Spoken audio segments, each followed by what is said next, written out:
We've been talking about emotional intelligence, and did you know that psychologists do exist?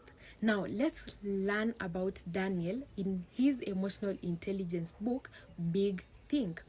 So Daniel writes about emotional intelligence as the state of knowing who you are, just as we talked up earlier in my previous videos.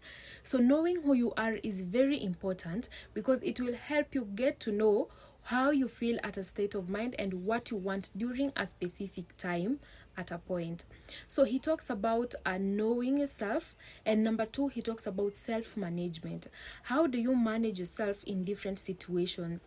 How do you get to manage who you are, and how will people know who you are, and how will people get to know what you really are at a specific period and at a specific workplace? So he tells us that self-management is one of the big things that one should be able to consider to themselves, because self-management is what defines them. How do you handle yourself when you don't want something to happen? How do you react when you are not really sure of the state of a state of something that it really wanna happen? So that's what he talks about. He also encloses empathy as a state of getting to know who others are. How do you handle people who are close to you? How are your relationship with others?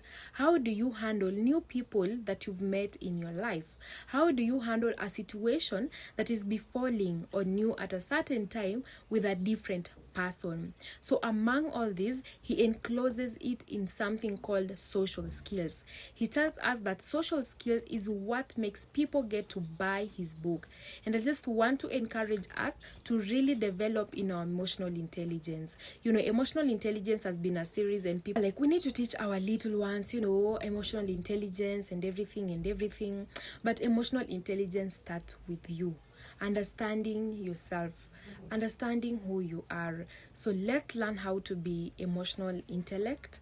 Let's get to learn how we need to handle people at different situations, how we need to react to some emotions. I know sometimes emotional intelligence get over us, whereby you'll just like not tell someone something because you fear hurting them or anything, but let's just find a good way of handling it.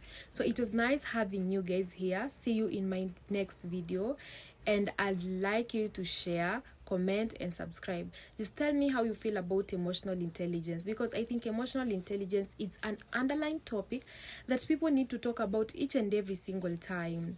So bye, have a nice one.